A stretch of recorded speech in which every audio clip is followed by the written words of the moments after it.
김순자 53세. 나는 이 집의 어머니이자 기둥이었다. 남편이 5년 전 갑작스럽게 세상을 떠난 후 두 아들과 며느리들을 돌보며 집안의 재정을 관리해 왔다. 강남 한복판의 아파트와 지방의 상가 건물, 그리고 남편이 평생 모은 예금까지. 모든 것이 내 손을 거쳐 가족들에게 흘러갔다. 첫째 며느리 윤미영은 다행히 착했다. 문제는 둘째 며느리 이혜진이었다. 혜진이는 처음부터 달랐다. 결혼 전부터 비싼 것만 찾았고 결혼식도 화스럽게 치르겠다며 우리 가족 적금까지 털게 했다. 사랑하는 아들을 위해서라고 생각하며 참았다. 하지만 결혼 후 3년 그녀의 본성이 점점 드러나기 시작했다. 어머니, 제가 요즘 너무 힘들어요. 회사 일도 바쁘고 집안일까지 하려니까 몸이 못 버티겠어요. 혜진이는 늘 이런 식이었다. 자신이 맞벌이 한다는 이유로 집안일을 거의 하지 않았다. 청소도 요리도 심지어 자기 빨래까지 시어머니인 내가 해주기를 바랐다. 그럼 파트타임으로 바꿔보는 게 어떠니? 아니에요. 제 커리어가 중요해요. 어머니도 이해해 주세요. 커리어라고 했지만 혜진이의 월급은 둘째 아들 민수보다도 적었다. 그런데도 집안일은 나와 첫째 며느리 몫이었다. 더 황당한 것은 지출이 결혼 전보다 2배로 늘어난 것이었다. 어머니, 이번 달 생활비가 부족해요. 좀 더 주세요. 매월 둘째 가정에 200만 원을 지원하고 있었는데도 혜진이는 늘 돈이 부족하다고 했다. 아들 민수에게 물어보면 혜진이가 가게를 관리하니까 잘 모르겠어라고만 답했다. 어느 날 나는 혜진이의 인스타그램을 우연히 보게 되었다. 명품백과 고급 레스토랑 사진들이 가득했다. 댓글에는 부럽다. 어떻게 그런 걸 살 수 있어? 라는 말들이 달려 있었다. 그날 밤 잠이 오지 않았다. 내가 준 돈으로 명품을 사고 SNS에 자랑하고 있었던 것이다. 다음 날 아침 나는 혜진이를 불러 조심스럽게 물어봤다. 혜진아, 요즘 가게가 많이 빠듯하다고 하는데 혹시 무슨 특별한 지출이 있니? 아, 그거요? 민수 오빠 정장이랑 제 업무용 가방 몇 개 샀어요. 어머니도 아시잖아요. 회사 다니려면 어느 정도 격에 맞춰야 한다고. 그게 업무용 가방인지는 모르겠지만 일단 넘어갔다. 하지만 의심은 계속 자랐다. 그로부터 일주일 후 혜진이는 또 다른 요구를 해왔다. 어머니, 저희 집 보증금 올려야 해요. 집주인이 갑자기 2억을 더 달라고 하네요. 2억이나? 그럼 보증금이 총 5억이 되는 거 아니니? 네, 요즘 집값이 많이 올라서 그래요. 어쩔 수 없어요. 나는 망설였다. 5억은 결코 작은 돈이 아니었다. 하지만 혜진이는 계속 재촉했다. 어머니, 빨리 안 주시면 저희가 쫓겨날 수도 있어요. 민수 오빠도 스트레스 받고 있어요. 결국 나는 은행에서 정기예금을 해지하고 2억을 마련해줬다. 하지만 이상했다. 혜진이는 돈을 받고도 고마워하기보다는 당연하다는 표정이었다. 어머니가 원래 이런 일은 해주셔야죠. 저희가 어머니한테 얼마나 잘하는데요. 그 말을 듣는 순간 가슴이 답답해졌다. 잘한다고? 내가 언제 그들에게 잘해달라고 부탁한 적이 있었나? 며칠 후 나는 은행에서 충격적인 소식을 들었다. 어머님, 혜진님이 어머님 명의로 대출을 받으셨네요. 어머님이 보증을 서주신 걸로 되어 있어요. 대출이요? 제가 언제 보증을 섰다고요? 여기 서류를 보세요. 어머님 도장도 찍혀 있고요. 서류를 확인해 보니 내 이름으로 3억 원 대출이 실행되어 있었다. 보증일란에 내 도장이 찍혀 있었지만 나는 그런 서류에 도장을 찍은 기억이 없었다. 집으로 돌아가는 길이 멀게 느껴졌다. 가슴이 두근거렸고 손이 떨렸다. 설마, 정말 설마. 집에 도착하자마자 나는 내 방을 뒤졌다. 서류함을 열어보니 도장이 없어졌다. 분명히 여기 있었는데. 어머니, 무슨 일이세요? 방을 왜 이렇게 뒤져놨어요? 뒤에서 혜진이의 목소리가 들렸다. 돌아보니 그녀가 태연한 표정으로 서 있었다. 혜진아, 혹시 내 도장 본 적 있니? 도장이요? 못 봤는데요. 왜요? 아니야, 그냥. 그날 밤 나는 잠을 이룰 수 없었다. 다음 날 아침 나는 은행에 다시 가서 대출 관련 서류를 자세히 확인했다. CCTV 영상도 요청했다. 어머님, 죄송하지만 CCTV는 개인정보 때문에 보여드릴 수가 없어요. 대신 대출 실행 당시 함께 온 분이 며느님이라고 하시더라고요. 혜진이가 함께 왔다고요? 네, 어머님이 몸이 불편하다고 해서 혜진님이 대신 절차를 도와주셨다고 들었어요. 모든 퍼즐이 맞춰지기 시작했다. 혜진이가 내 도장을 몰래 가져가서 대출을 받았던 것이다. 집으로 돌아와 나는 혜진이를 불러내 직접 물어봤다. 혜진아, 은행에서 확인했는데 네가 내 명의로 대출을 받았다더구나. 순간 혜진이의 얼굴이 굳었다. 하지만 곧 당당한 표정으로 바뀌었다. 어머니, 그게 무슨 말이에요? 제가 언제 그런 일을 했다고 하세요? 은행에서 확인했어. 내가 나와 함께 갔다고 하더라. 아, 그거요. 혜진이가 갑자기 밝은 표정을 지었다. 어머니가 깜빡하신 거예요. 어머니가 직접 대출 받겠다고 하셔서 제가 도와드린 거라고요. 어머니가 혈압약 때문에 기억이 가물가물하시잖아요. 나는 어이가 없었다. 내가 깜빡했다고? 내 기억력에 문제가 있다고? 그럼 그 돈은 어디에 썼니? 당연히 집 보증금이요. 어머니가 주신 2억 원하고 합쳐서 집을 제대로 얻었어요. 하지만 뭔가 이상했다. 보증금이 5억이라면서 왜 대출까지 3억을 받아야 했을까? 며칠 후 나는 혜진이 몰래 부동산에 전화를 걸었다.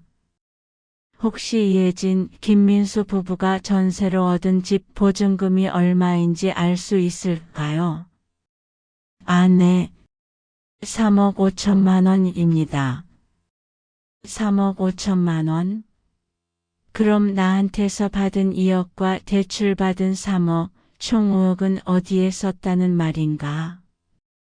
이번에는 혜진이의 직장에 전화해봤다. 몇 번의 수소문 끝에 충격적인 사실을 알게 되었다. 혜진 씨요? 3개월 전에 퇴사하셨는데요. 무슨 일이세요? 3개월 전? 그럼 혜진이는 3개월 동안 무직이었다는 말인가?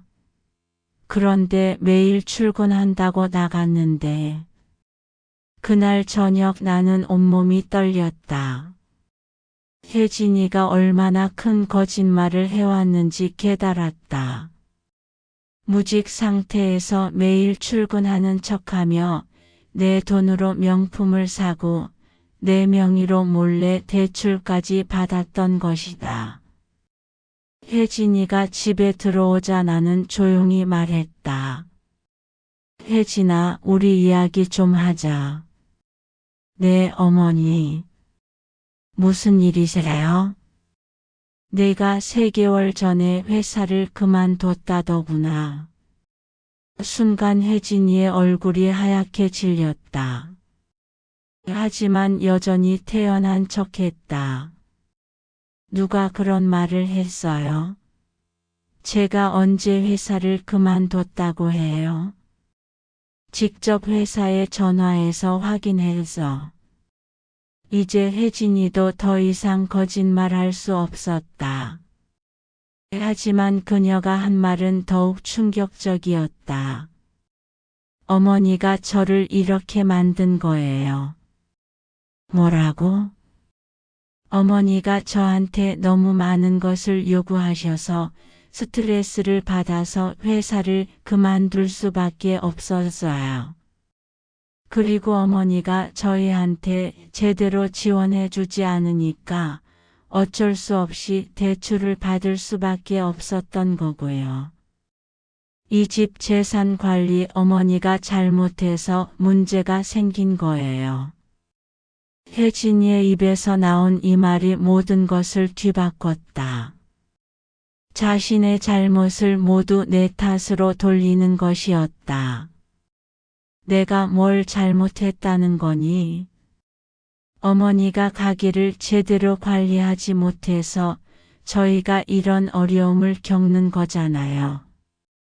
어머니가 좀 더 계획적으로 돈을 관리했다면 제가 대출을 받을 일도 없었을 거고요.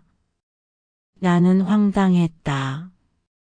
30년간 이 집안을 지키며 살림을 꾸려온 내가 가게 관리를 못한다고? 혜진아, 너 지금 뭔 소리 하는 거니? 사실이잖아요.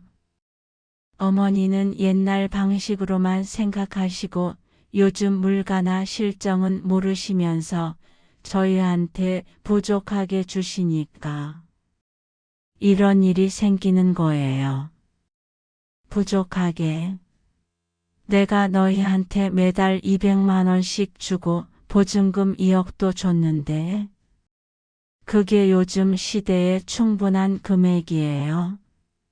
다른 집 시어머니들은 훨씬 더 많이 지원해 주던데요. 혜진이는 오히려 목소리를 높였다. 마치 내가 잘못한 사람인 것처럼. 그리고 어머니 도장 문제도 어머니가 평소에 도장 관리를 제대로 안 하셔서 생긴 일이에요. 제가 뭘 잘못했어요? 이때 첫째 며느리 미영이가 들어왔다. 어머니 무슨 일이세요? 목소리가 커서. 나는 지금까지의 상황을 미영에게 설명했다. 미영의 얼굴이 점점 굳어갔다. 혜진 씨, 그게 정말이에요? 어머니 명의로 몰래 대출을 받았다고요? 언니도 어머니 편만 드시는군요. 저도 이 집 며느리인데 왜 저만 나쁜 사람 취급을 받아야 해요? 혜진이는 오히려 자신이 피해자인 것처럼 연기했다. 어머니가 저희를 제대로 돌봐주지 않으니까 어쩔 수 없이 그런 선택을 한 거예요. 시어머니라면 며느리들을 위해서 그 정도는 해주셔야 하는 거 아니에요?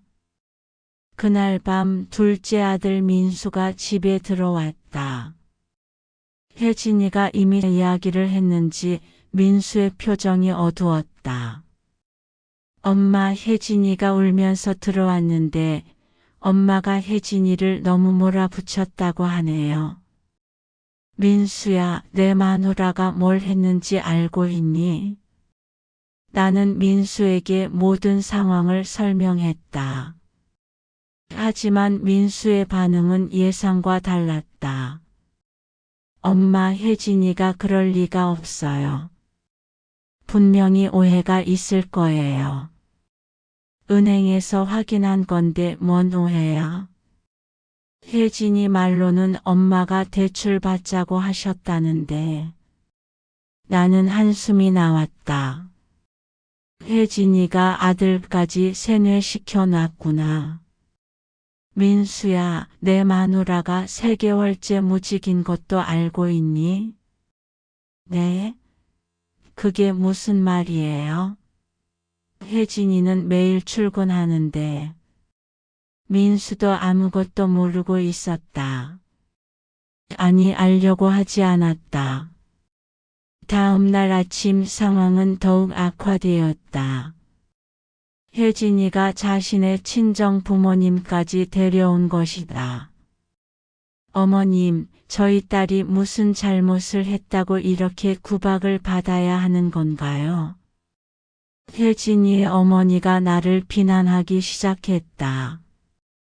아무리 시어머니라고 해도 며느리를 도둑 취급하시는 건 너무하지 않나요? 저희 딸이 어머님 집안을 위해서 얼마나 고생하는지 아세요? 시집살이도 힘든데 이런 누명까지 쓰고. 나는 어이가 없었다. 혜진이가 친정에까지 거짓말을 해놨구나. 사돈, 잠깐만요. 지금 상황을 제대로 아세요? 혜진이가 제 명의로 몰래 대출을 받고. 이때 혜진이가 끼어들었다. 어머니, 이제 그만하세요. 저도 참을 만큼 참았어요.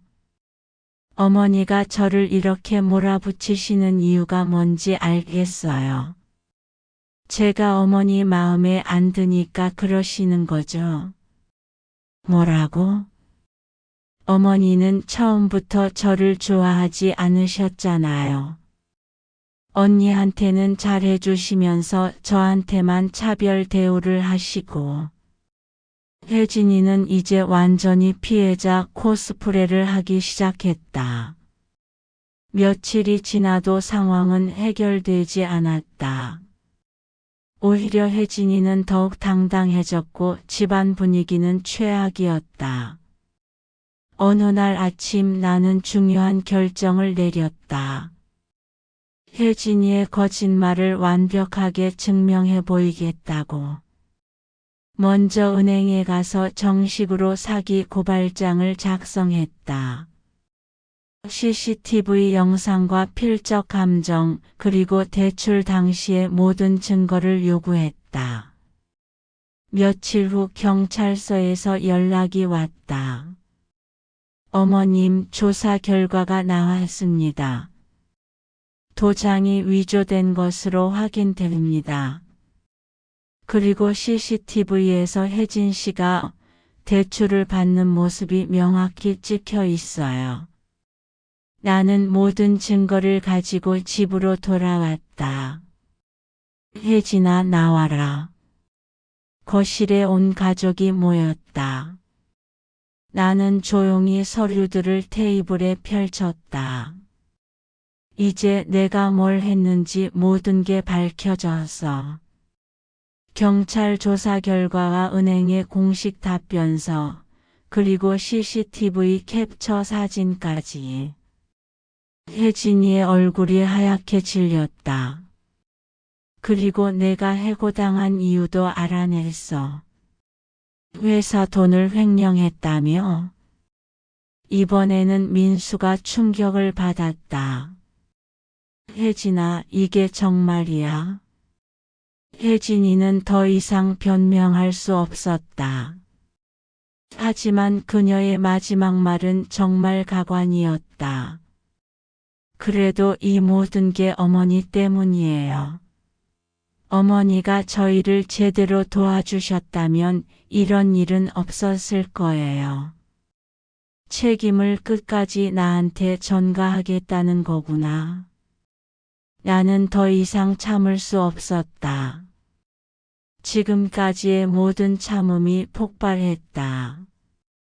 좋아, 그럼 내가 뭘 잘못했는지 하나하나 따져보자. 나는 가계부를 꺼내왔다. 지난 3년간 혜진이 내에 지출한 모든 내역이 기록되어 있었다. 생활비 월 200만 원씩 36개월, 총 7,200만 원. 결혼식 비용 5천만 원. 신혼여행 비용 1,000만 원.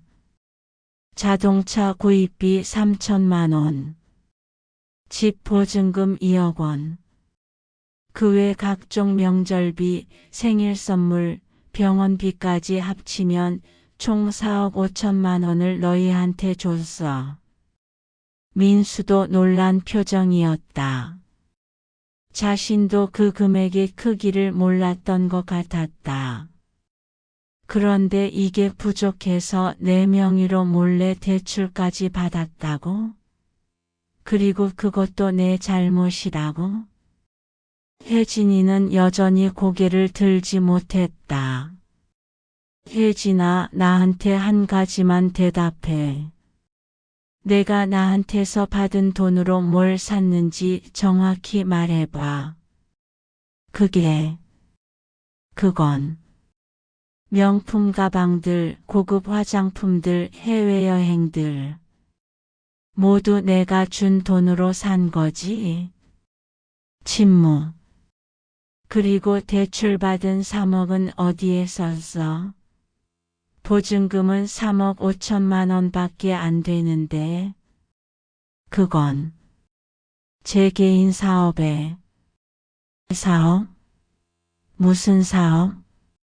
알고 보니 혜진이는 친구와 함께 온라인 쇼핑몰을 한다며 그 돈을 투자했다가 모두 날려버렸다. 그것도 내 잘못이니? 그날 밤 나는 중요한 결정을 내렸다. 더 이상 이런 상황을 방치할 수 없었다. 다음 날 아침 나는 모든 가족을 불러 모았다. 오늘부터 새로운 규칙을 정하겠어. 첫째, 혜진이는 이 집에서 나가라. 내가 저지른 일들에 대해서는 법적 조치를 취하겠어. 둘째, 민수야, 너도 내 마누라를 제대로 못 관리했으니 책임져라. 너희 부부가 쓴 돈은 모두 갚아라. 셋째, 앞으로는 누구든 이 집안 재정에 대해 이의를 제기하지 마라. 내가 30년간 이 집을 지켜온 사람이야. 민수가 말했다. 엄마, 너무 심하신 거 아니에요? 혜진이도 반성하고 있고. 반성? 언제 반성했니? 마지막까지 자기 잘못을 내 탓으로 돌리던데. 첫째 며느리 미영이가 나를 지지했다. 어머니가 맞으세요. 혜진 씨가 너무 선을 넘었어요. 혜진이가 마지막으로 말했다. 어머니 정말 저를 이렇게 내보내실 거예요? 그래. 너는 이 집 며느리로서의 자격이 없어. 후회하실 거예요. 저 없으면 민수 오빠가 얼마나 힘들어할지. 그건 민수가 선택할 일이야. 혜진이가 집을 떠난 지 일주일이 지났다. 민수는 아직도 갈등하고 있지만 점차 현실을 받아들이고 있는 것 같았다. 엄마 미안해요. 제가 혜진이를 제대로 못 봤어요. 이제 알았으면 됐어. 앞으로는 내가 책임지고 살아라. 나는 이번 일을 통해 많은 것을 깨달았다. 가족이라는 이름으로 무조건적인 희생을 강요받을 필요는 없다는 것. 그리고 내가 지켜온 것들의 소중함을 제대로 인정받아야 한다는 것. 며칠 후 나는 변호사를 만나 정식으로 혜진이를 고소했다. 사기와 횡령 혐의였다. 또한 앞으로의 재산 관리 방식도 새롭게 정비했다. 앞으로는 누구든 내 허락 없이 내 재산에 손댈 수 없도록 모든 안전장치를 만들었어. 변호사는 내 결정을 지지했다. 어머님께서 현명한 판단을 하신 것 같습니다. 이런 일이 반복되지 않으려면 확실한 선을 그어야 합니다. 혜진이가 떠난 후 며칠이 지나자 그녀의 친정에서 연락이 왔다. 어머님, 저희 딸이 정말 그런 일을 했나요? 믿기지가 않아서. 혜진이의 어머니 목소리에는 당황스러움이 섞여 있었다. 아마 혜진이가 친정에도 거짓말을 했던 것 같았다. 나는 모든 증거 자료를 복사해서 혜진이 친정에 보냈다. 며칠 후 혜진이 아버지가 직접 찾아왔다. 어머님, 정말 죄송합니다. 저희가 딸을 잘못 키웠습니다. 혜진이 아버지는 고개를 숙이며 사과했다. 딸이 어머님께 입힌 피해 저희가 책임지겠습니다.